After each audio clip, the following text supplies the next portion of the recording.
She told me to do exact what she says, and I did. I am a secretary for a medical facility that funds other medical institutions. I am also responsible for their travel to conventions and conferences.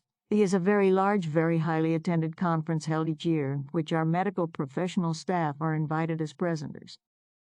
One such Karen as presenter just has to be incredibly difficult, as she feels she is above us dregs and never lets us forget it.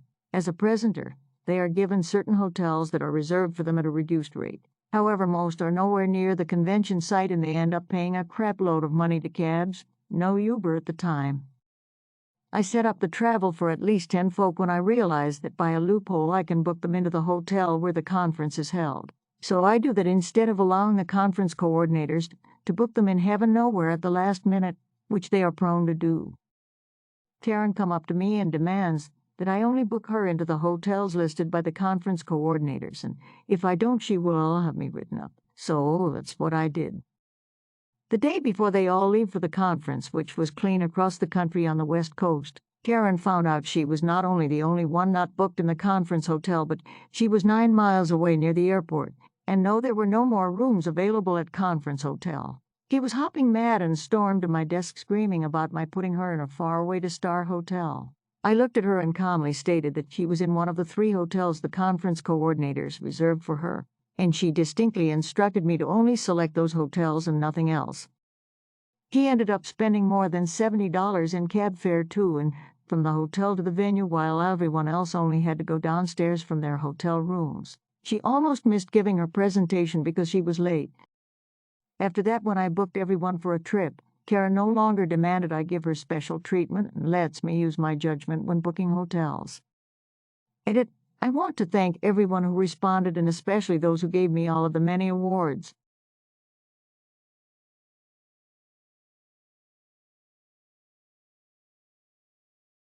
Ed cracking on an essay about arthritis. Sure, Mom. I was reminiscing after I made the poor nurse shudder after cracking my knuckles at my doctor's appointment. It reminded me of a funny story with my mom. My mom absolutely loathed whenever I cracked my knuckles around her. I can't help myself. It's a bad habit, and once I start, I have to do all of them. She would constantly yell for me to stop. She would tell me it's bad for me and that I'm gonna get arthritis from doing that. One day at home, I started making my fingers into Rice Krispie treats. Snap, crackle, pop. Mom had enough and snapped herself. I want you to write a two-page essay about cracking your fingers, including about arthritis. No more than double-space, 12-point font, and all of that. I don't want you trying anything funny. Well, of course I'm going to try something funny. We wouldn't be here if I didn't. So cue that malicious compliance. I sat at the computer and pulled open Google and typed in how cracking your fingers does not cause arthritis. Turned out that was correct. I had plenty of sources, including one guy who cracked his knuckles regularly on one hand and not at all on the other. The other hand got arthritis and the cracking hand did not. I included that a few other truthful things, like it does cause loss of grip, but ultimately it was about how it helped prevent arthritis in the long term. She took the essay without a word, skimmed it, and called it good to my surprise. Wouldn't believe I got away with it. But also remember that it got brought up in a conversation in my adult years before cancer claimed her. Mom, what did I tell you about cracking your knuckles? I had you write an essay on that and everything. You didn't read it, did you? Mom, what makes you think that? Me smiling like a fox in a hen house 'cause I wrote it on how it prevents arthritis. Mom with surprised Pikachu face, no you didn't. Me cited sources and everything.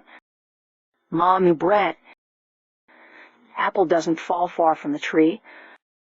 I love my mom.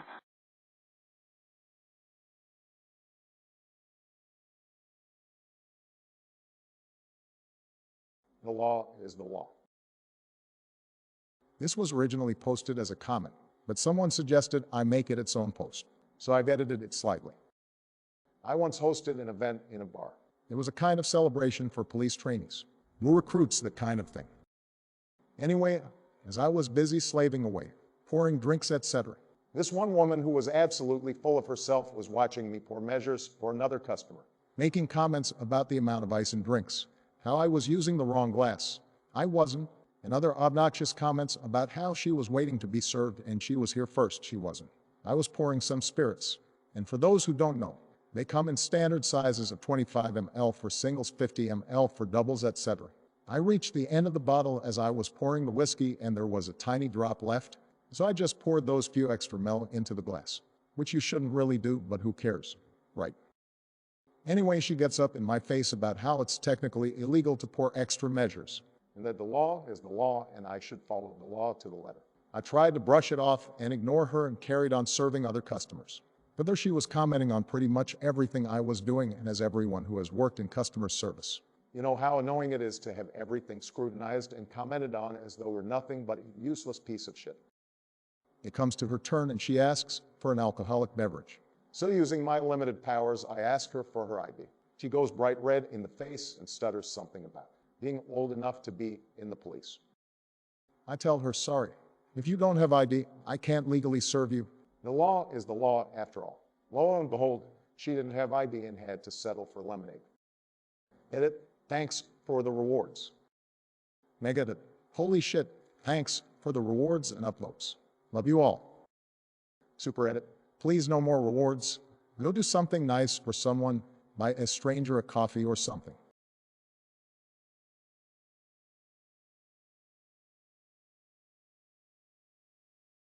Employer doesn't want me to waste 2 hours.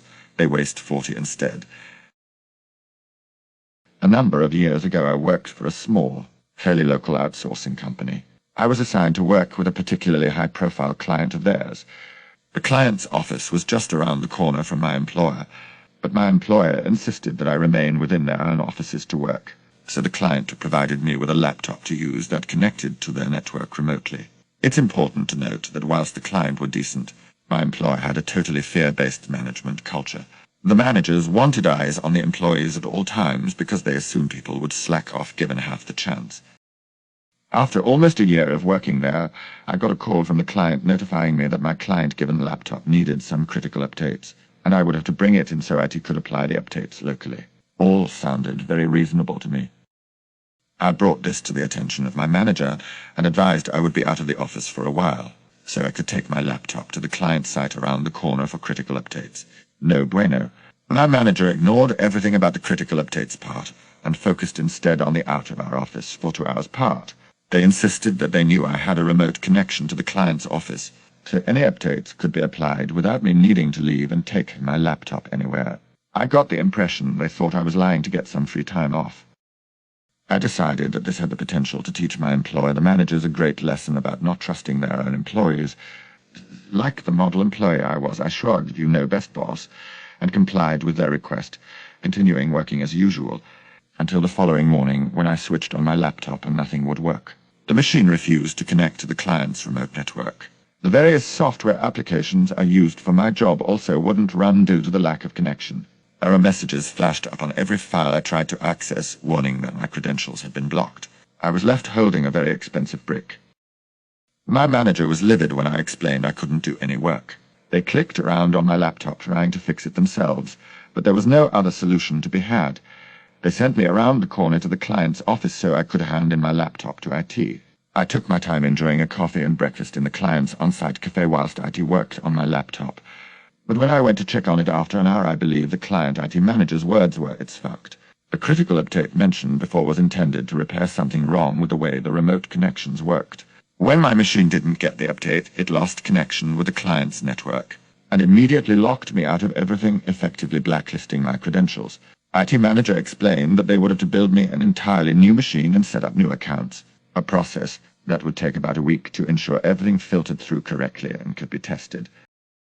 The client was fine and understanding about it, but when I returned empty-handed to my employer's office, my manager got extremely snotty with me and insisted I still had to work somehow. I pointed out that I had no client laptop to work on, so instead of sending me home, they forced another employee to share her computer with me. For the next week, me and my colleague shared her computer, 1 hour each at a time, as I had no access to any of my files, client data, etc. All I could do was the barest minimum of work, sending a few emails from my colleague's account. After a week, I got my new client laptop and things went back to normal, but the week of sharing meant my employer had lost around 40 hours of productivity from 2 employees. The shared pain of the experience with my colleague brought us closer together, And when my employer lost their contract with my client a few years later, she helped me get a new job with my employer's competitor. TLDR, manager doesn't want to let me out of the office for 2 hours to get critical updates applied to my client laptop. But I lose 40 hours over the next week instead when my client laptop breaks itself.